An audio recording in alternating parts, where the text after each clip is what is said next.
ሰላማችሁ ይብዛ ሰላም ጤና ይስጥልኝ ሰሊክ ጌምስ ላብ ላይ ነው የምትገኙት የጌሚንግ ኢንዱስትሪውን ዕውቀቶች በተመለከተ የምናውቀውን ልናጋራችሁ ተገኝተናል አብራችሁን ቆዩ ጄል ብሬክ ምንድነው ጄል ብሬክ እንግዲህ እስር ቤት ሰበራ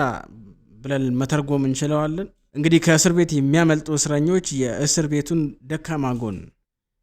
በመፈለግ በዛች ቀዳዳ ፈልገው ሊያመልጡ ይችላሉ ስለዚህ የጄል ብሬክ ሲስተም ደግሞ ካምፓኒው የሲስተም ሶፍትዌሩን ዴቨሎፕ ሲያደርግ ክፍተት የፈጠረባቸውን መንገዶች በመፈለግ ያለ ሪስትሪክሽን ሶፍትዌሩንም ሃርድዌሩንም ለመጠቀም የሚያስችል ቀዳዳ መፈለግ ነው ማለት ነው ለምሳሌ የፕሌይስቴሽን 4 ቨርዥን 9 ጄል ብሬክን ስንመለከት ክፍተት የተገኘበት በዩኤስቢ ፍላሽ ወይም በዩኤስቢ ስቶሬጅ ዲቫይስ ኮኔክሽን በኩል ነው በተጨማሪ የፕሌይስቴሽን 4 11 ቨርዥን ጄል ብሬክን በመናየበት ጊዜ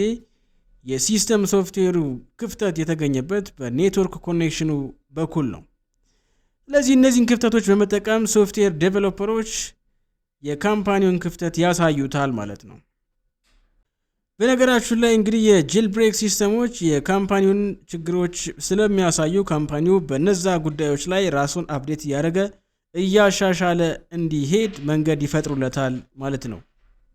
የተለያዩ የጄል ብሬክ ቨርዥኖችን በተመለከተ ጠለቅ ያለ ቪዲዮ በዩቲዩብ ቻናላችን ላይ ይዘን መተናል እንዳያመልጣችሁ ሰሊክ